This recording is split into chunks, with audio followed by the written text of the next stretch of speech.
Okay, it's that time of the month where I get to talk about the best, the worst, and the trashiest animes to come out of a specific year.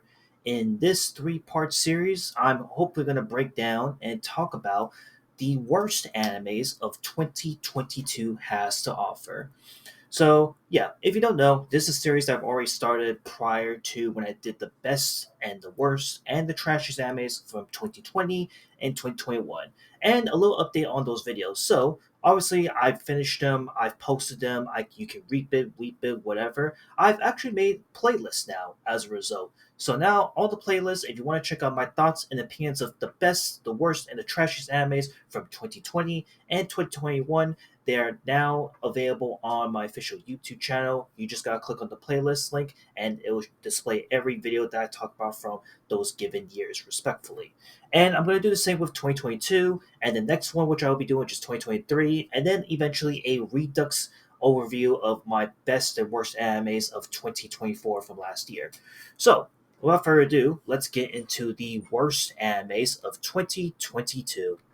Okay, and as always with every list, I'm going to start with a ton of honorable mentions because, like I said, 2022 was an interesting year for some pretty bad dog shit anime to come out, but not as like infamously bad as 2021 that came out prior. So our first honorable mention is going to go towards an NTR hentai with Akane wa Sumaru Sumaru or Akane's in a Pinch. Again, just more or less NTR hentai slop. It's not really good. If you don't like the NTR stuff, this is not for you. Obviously, the only thing that has going for it is that the animation by T Rex Studios is ridiculously good, and that's all I'm going to say about that. Next honorable mention, Rent a Girlfriend Season 2. Again, what can truly be said about the second season that has been said already? This was a pretty big, dismal disappointment from the first season, despite the fact that the first season wasn't even good to begin with. And on top of it, I mean, looking back at the second season, I definitely went into this like with pure anger in mind because of how bad the manga was going at the time. But of course, with the recent seasons of Rent a Girlfriend, I think we now know where the franchise has gone downhill at this point. Next, we have Immoral Guild or Fotoko Guild. This one was a pretty disappointing show that I wanted to erase so badly that I actually remember watching this from 2022, but I couldn't. The more I thought about it, the more I looked at my list from the past, I realized that, man, this show sucks. It was trash. This was like a possible like trashy anime of the year when it came out in 2022, and this thing was just mildly disappointing to say the least. Shitty animation, shitty fan service, all around characters that are just so goddamn forgettable, and a premise that overall is just about as basic and nonchalant as every fantasy show is, honestly, that kind of goes in this direction. Next is My Stepmom's Daughter is My Ex.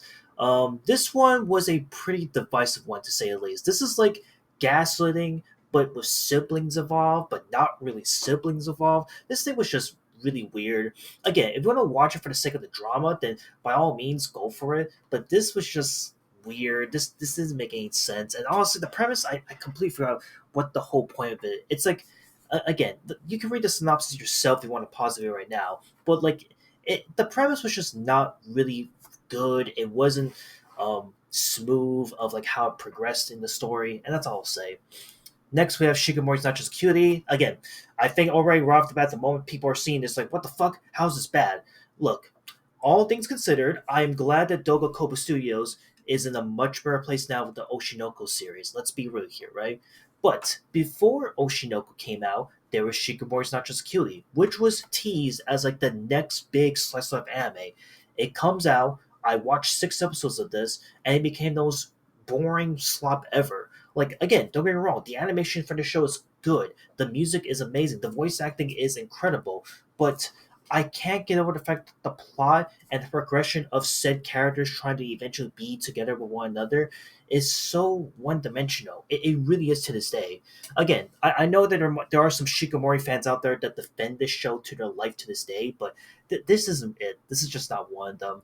But if anything, it's not in my top 5 worst. It's in the honorable mentions in no particular order, obviously. And then finally, to wrap up the honorable mentions, we have 2 hentais: Sleepless, A Midsummer Night's Dream the Animation, and Kizaku Reiwa. Both of these are undoubtedly the worst hentais you will ever come across. Again, if you recall from my worst animes of 2021, Neto Shizu and Netokano were the two worst NTR hentais I've ever come across. These two take the ugly, grossest fucking niche shit and elevate it to 11. These are absolutely gross. If you watch Kizaku Reiwa thinking that you're gonna watch like a pretty generic, boring hentai, yeah, but you're gonna be super fucking grossed out the moment you watch this show. And as for Sleepless Midsummer Night Dream, the first episode is amazing, but then when you watch that second episode, holy shit, it is fucking whiplash. Huge 9 day difference from the first episode, and the second episode is like you are so left so uncomfortable that you just want to like, why did that even happen in the first place? And the fact that it's funny enough that they made a sequel to this hentai, which I will cover pretty soon, is pretty interesting to say the least. But yeah, these two hentais pretty shitty. Do not watch them. So, and with that being said, now that the honorable mentions are out of the way, we're now into the top five. Top five worst animes of 2022. At my number five spot is a show that I've already touted many times already as of late, and you may have even seen me like teased it a little bit prior when I was talking about like some disappointing shows from the past 5 years, and that is Shield Hero. More specifically, the second season of Shield Hero, which it doesn't pop up on Topsters obviously, but here, Shield Hero season two. Look, what can truly be said about this show that has been said already? This show, I've said it once and I'll say it again, disappointing, underwhelming. It was just like it took everything that made the first season special from 2019, and it feels so confusing. It's just confusing in general, from the plot to the progression of said characters to its really rough transition from the second season overall. This thing was just so all over the place that, like, honestly, surprisingly, it somehow made sense once we got into season three, which came out, I believe, the following year. Yeah, it's kind of shocking that compared to season two, which was like a complete and utter mess, season three actually was not too bad. Yes, the CGI animation in this anime was also fucking dog shit with the turtle boss that was in this show, but I will say that it at least it is much more tolerable than a lot of the shittier CGI 3D animated shows that have come out prior to this, right? Like, we're not talking Berserk 2016 levels of bad. Like, it was just like almost there to be in that level. But again, at least I can say that the third season made a bit of a comeback, and even the fourth season, which is airing right now as I'm recording this video, is doing relatively good in my opinion. I think it is probably the strongest that this franchise has to offer since the first season. But again, I cannot forgive how disappointing the second season of Shoot Hero was, given that when it came out in 2019 that year, it had so much momentum and backing going for it as like the next big isekai darling since ReZero or Overlord, to say the least. But yeah, this will be number five spot. At number four, we have a show that honestly, it's like another slop, kind of like Rising of Shield season two. But at their number four spot is, let's see if I can pop it up. Ooh, I can't even pop it up. God, number four spot is actually interesting because I don't even know what the hell the title is in Japanese. But here, she professed herself pupil of the wise men. Now, this one is honestly pretty infamous to come out in 2022 because this was undoubtedly, unapologetically, as many people have touted, the worst anime to come out in 2022. And I honestly could not agree any more about that because, yeah, this show, when this came out back in 2022, was left with nothing but crickets, some tomatoes being thrown at them. This show was just like taking your generic isekai and watering down to its bare essentials to the point where it feels so hollow, it feels so lifeless. The characters in the show are literally like NPCs half the time where they don't know what the fuck they're doing. The animation, oh my god, if you hated Shoot Hero season two's animation, you have not come across to the Wise Pupil Man's animation. This had the worst animation to back up of the year, and honestly, realistically, this really could have been number one. But there were three other shows that actually surpassed this and somehow were even worse past this point. And we're not, and not just talking animation wise, but storytelling wise, I would say. So I think we'll leave it at that with the pupil of the wise men. It's a really forgettable show that honestly, even as of me just making this list right now, I forgot what the fuck the title was supposed to even be about. So let's move on to our number three spot, and that is a movie. Yes, a fucking movie made on my worst animes of my list that I've made so far, if I'm not mistaken. But number three, Demo. Yeah, if you remember this movie from 2022, that is I think every Demo fans is like shaking in their fucking boots because this movie, Demo Memorial Keys, was absolutely fucking dog shit. And basically, if you know what Demo is, if you know the franchise super well, this was one of the earliest like mobile games that was so beloved by many like tap creators alike. Like I love Demo. I fucking love the shit out of it. So when Demo the movie was announced to finally come out of this year, I was super hyped about it. I was excited about it. And when it came out that year, it became one of the most disappointing slops to come out of that year.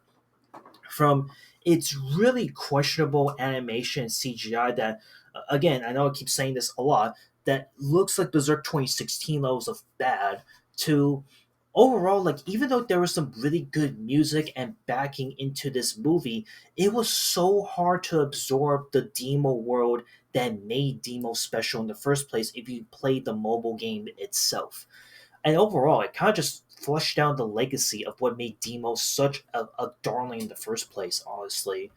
And believe me when I say this too, that when I was making this list, looking back at my top five worst animes in 2022, I even forgot this movie even came out. So it even made me more so have to put this super high up there because this was a disappointing and forgettable movie that honestly should have been treated a lot more better in the long term wise. And that's what I'll say about that. But okay, we now move on to the number two spot. Number two spot is a show that originally, when I made my worst anime of 2022, this was actually at the bottom tier of like my top, like within the 10th, 11th spot of my worst anime of 2022. But the more I thought about it, the more like, no, I can't have this show be in honorable mentions. It can't be in the number five spot where Shoot Hero is currently. This show was so goddamn disappointing that it actually killed the franchise as a whole, in my opinion, and is never ever going to bounce back. And that is Devil's a Part Timer Season 2. Now, not this one, the poster you see here, but more specifically, this one. Yeah, Devil's Part Timer Season 2. This was unquestionably one of the most disappointing second season sequels to come out of the year. Again, I will say it's not as disappointing as, the likes of The Promised Neverland Season 2, obviously. But the more I thought about it, the more I realized, like, hey, you have to understand that The Devil's a Part Timer Season 2, it took almost over a fucking decade for a second season to come out. Keep in mind, the first season of Devil's Part Timer came out in 2013 by White Fox Studios. And this show, I think I will even make a future video about it, but this show was revolutionary for its time. It kind of was able to go ahead and take the whole isekai trope, but make it in such a perfectly bountiful comedic act, which is really felt and is still felt to this day with all modern day isekais. So the fact that a second season of the show was never going to come out and it was always going to be the back burner made me wonder, will we ever get a season two in the light of day? And then our prayers got answered when we did get a season two, and it became one of the most disappointing shows to come out of the year. This thing was absolutely terrible, to say the least. From obviously being that the animation is a huge downgrade from the first season. And keep in mind, the first season is from fucking 2013, and this feels like it's like 5 years went backwards. To the premise being so nonchalant all over the place. There's no comedic humor. There's no true balance to the said show. To a new character that you would think is going to actually elevate the show, make it better. But no, Devil's a Part-Timer Season two's new characters just make it so much worse and at times just really frustrating to look at. And what's even more insulting about this is that they had the fucking gall to make a part two of season two. And when this came out in 2023, I didn't even bother fucking watching it because at that point, I had such a bad experience watching the second season as a whole. What was the point of watching the second half of season two? Like, honestly, they completely and utterly destroyed a franchise that was already good and had a good reputation and legacy to begin with. And this second season completely butchered all that momentum of what could have made the show absolutely special in the first place. And yeah, it's a damn shame. There was a part timer was a show that I absolutely love. I still love the first season to this day, but the second season and what they did to it, I could not absolutely understand how it got to the mess that it is as of right now. But yeah, that's where I'm gonna leave it at. But you know what's even worse than Demo? Worse than Devil's a Part Timer Season 2? It's our number one spot. And our number one spot, I've actually did teased it a little bit, just a titty witty little bit from my worst animes of 2021. And this one might come to a shock to everyone or not a shock to anyone, but our number one spot is going towards what I consider the most disappointing anime of all time now. It is one of the most confusing, stupidest, shittiest freaking endings of any anime, and it's by legends, by Juggernaut legends that have been known to make the likes of Death Note. And I'm talking about Platinum N. Platinum fucking N. Holy shit, this one was a fucking terrible, terrible show. And like I said, in the first, when I initially teased it in my worst anime 2021, this actually could have been on my worst animes of 2021. But it was so goddamn, like the competition for the worst of that year was so goddamn stiff that I couldn't fit this in my worst anime of 2021. So I decided to wait out into 2022 because, like, hey, maybe it's not going to get any worse. Oh boy, no, it got worse. God, still to this day, I don't understand how this was created, why this even existed. I get that it was trying to celebrate two iconic manga darlings in the manga world because again, Platinum Man is actually a manga by Takeshi Obata and Tsugumi Oba. Two names that if you are well versed in the manga industry as a whole, you know that when these two work together, they're known to come out some of the biggest masterpieces ever. Um, and obviously one of their biggest masterpieces being Death Note and Bakuman, like two shows that I'm pretty sure everyone has heard about from time and time again. So the fact that we were going to get another helping with Platinum Man left everyone and myself excited for a new anime by them. But holy shit, Platinum Man was a huge flop. I will say the first 12 episodes was okay, it was fine, but then the last 12 episodes of the show was a huge headache, a huge chore that it ended in the most what the fuck ending ever and is now considered by many anime fans and critics alike as the worst anime ending of all time now. So I guess right now, since this is my time to only talk about Planet Man and how dog shit the show is, I guess I'll talk about the ending for anyone who really cares at this point. So, I guess spoiler warning. So, Platinum Man's ending ends where, at the end of everything that they've been through, where they have to choose who's going to be the next god, they now reach to a final consensus of, okay, who's going to be the next god, who's going to take over the world. And basically, in one instance, there's this one kid, this one dude that stands out in the whole show where his sole purpose is to simply just die. And I could give a shit to look up what the character's name is, but trust me when you say that basically this one character has said throughout the beginning of the show that he just wants to die if he ever gets elected to be God. And what did everyone who survived from this whole game decides to do? Oh yeah, they want to elect the kid that wants to kill himself and essentially becomes God. So after he becomes God, he takes over the new world. He now does the one thing that he was destined to do, which is to kill himself. And after that, because there are no gods, the world ceases to exist, everyone fucking disappears, the universe collapses, roll credits. Yeah, that's basically the ending of the show in a nutshell. And me talking about it is about as dumb and fan servicey esque as you could ever imagine. So when I say Platinum N was the worst anime of 2022, yeah, this is not only the worst anime of 2022, but simultaneously, this is without a doubt one of the worst animes come out of 2021 by a technicality. And eventually, when I make like, if I'm still here and I'm still around, if I make a decade list of the worst animes, you bet your sweet bibby that this is gonna be in there for sure. So yeah, there we have it. My top five worst animes of 2022. Right here, reap it, seep it. So yeah, just want to talk about this and continue the trend that I started from 2020 and 2021. And I'll see you all when I talk about the best trash animes of 2022. So yeah, I'll see you on the next one. Later.